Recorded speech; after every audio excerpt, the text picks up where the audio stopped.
ಸ್ನೇಹಿತರೆ, ಇದುವರೆಗೂ ನಾವು ಧೇನುಕಾಸುರ ವಧೆಯನ್ನು ಕೇಳಿದ್ವಿ. ಈಗ ಪ್ರಲಂಬಾಸುರ ಸಂಹಾರ ಈ ಕಥೆನ ಕೇಳೋಣ. ವೃಂದಾವನದಲ್ಲಿ ಬಲರಾಮ ಕೃಷ್ಣರು ಸ್ನೇಹಿತರ ಜೊತೆ ಬಾಲ್ಯ ಸಹಜವಾದಂತಹ ಆಟಗಳನ್ನು ಆಡ್ತಾ ಸಂತೋಷವಾಗಿದ್ದರು. ಈ ನಡುವೆ ಕಂಸನಿಂದ ಆಜ್ಞಾಪಿತನಾಗಿ ತಮ್ಮನ್ನು ಕೊಲ್ಲೋಕ್ಕೋಸ್ಕರ ಬಂದಂತಹ ರಾಕ್ಷಸರನ್ನೆಲ್ಲ ಸಂಹಾರ ಮಾಡ್ತಾ ತಾವು ಬಂದ ಉದ್ದೇಶವಾದಂತಹ ದುಷ್ಟ ಸಂಹಾರ ಕಾರ್ಯವನ್ನು ಮಾಡ್ತಾಯಿದ್ರು. ಈಗ ವೃಂದಾವನದಲ್ಲಿ ಗ್ರೀಷ್ಮ ಋತು ಕಾಲಿಟ್ಟಿತ್ತು. ಆದರೆ ಕೃಷ್ಣ ಇರತಕ್ಕಂತಹ ವೃಂದಾವನದಲ್ಲಿ ಯಾವಾಗಲೂ ವಸಂತ ಋತುವೇ ಆನಂದದಾಯಕವಾಗಿರ್ತಿತ್ತು. ಅವನಿದ್ದಾನೆ ಅಂದರೆ ಸದಾ ವಸಂತ ಋತು ಇರೋ ಹಾಗಿರ್ತಿತ್ತು.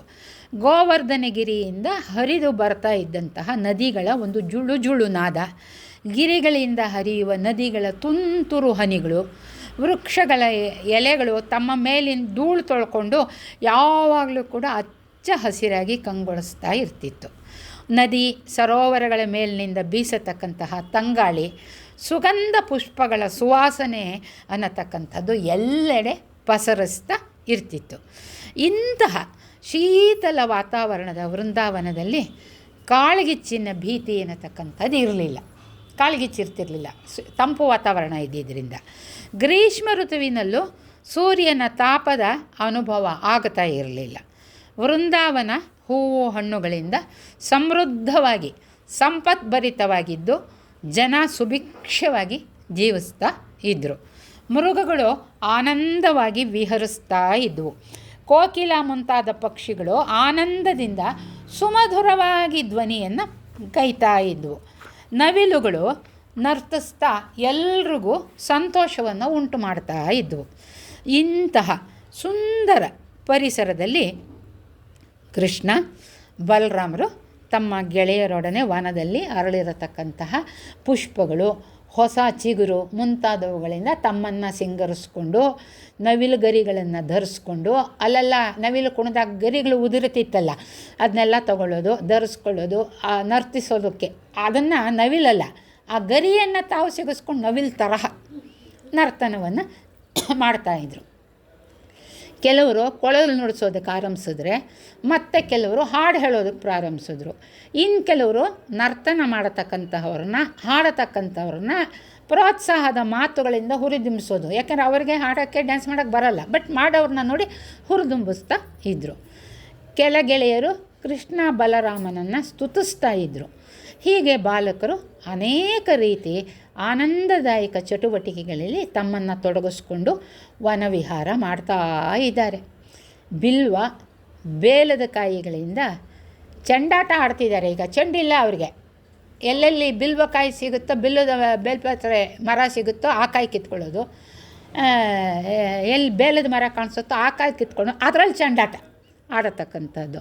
ಪ್ರಾಣಿಗಳ ಧ್ವನಿಯನ್ನು ಅನುಕರಿಸೋದು, ಕುಪ್ಪಳಿಸೋದು, ಅವ್ರ ಕಪ್ಪೆ ಅಲ್ಲ ಆದರೆ ಕಪ್ಪೆ ಥರ ಕುಪ್ಪಳಿಸೋದು, ಕೆನಿಯೋದು, ಕುದುರೆ ಅಲ್ಲದೆ ಹೋದರೂ ಕುದುರೆ ಥರ ಕೆನಿಯತಕ್ಕಂಥದ್ದು, ಅಂಗಚೇಷ್ಟೆಗಳನ್ನು ಮಾಡಿಕೊಂಡು ಗೆಳೆಯರನ್ನು ಕೀಟ್ಲೆ ಮಾಡೋದು, ಒಬ್ರನ್ನೊಬ್ಬರು ರೇಗಿಸ್ಕೊಳ್ಳೋದು, ಈ ರೀತಿಯ ಒಂದು ರಂಜನಾ ಕಾರ್ಯಕ್ರಮ ನಡೀತಾ ಇತ್ತು.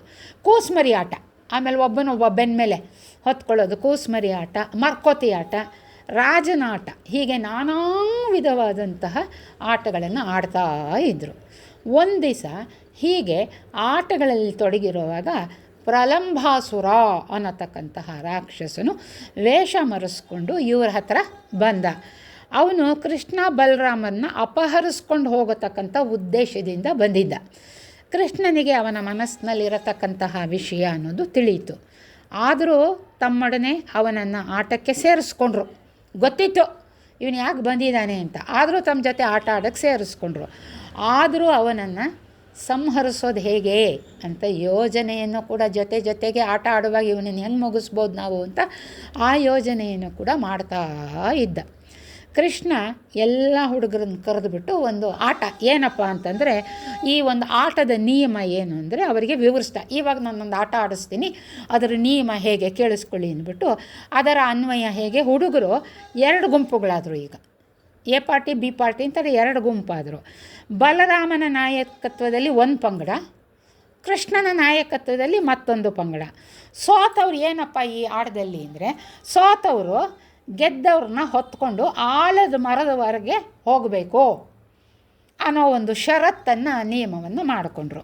ಬಲರಾಮನ ಗುಂಪಿನಲ್ಲಿ ಬಲರಾಮ, ಶ್ರೀಧಾಮ, ವೃಷಭರು, ಕೃಷ್ಣನ ಪಕ್ಷದಲ್ಲಿ ಶ್ರೀಕೃಷ್ಣ, ಭದ್ರಸೇನ, ಪ್ರಲಂಬ ಇವರಿದ್ದರು.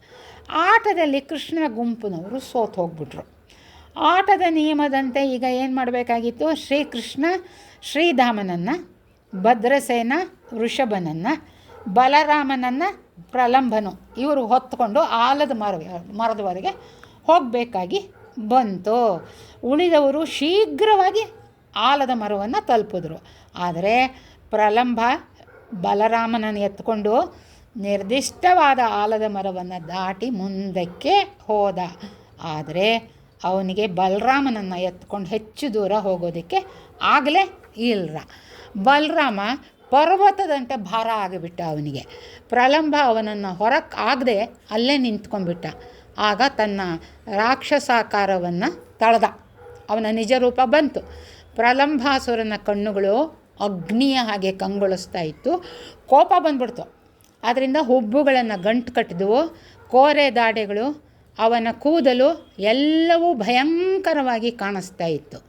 ಬಲರಾಮ ದೈತ್ಯನನ್ನು ಕಂಡು ಸ್ವಲ್ಪ ಹೆದರ್ದ. ತಕ್ಷಣವೇ ತಾನು ಯಾರು ಅನ್ನತಕ್ಕಂಥದ್ದು ನೆನಪಾಯಿತು ಮತ್ತು ತನ್ನ ಬಲದ ಅರಿವಾಯಿತು.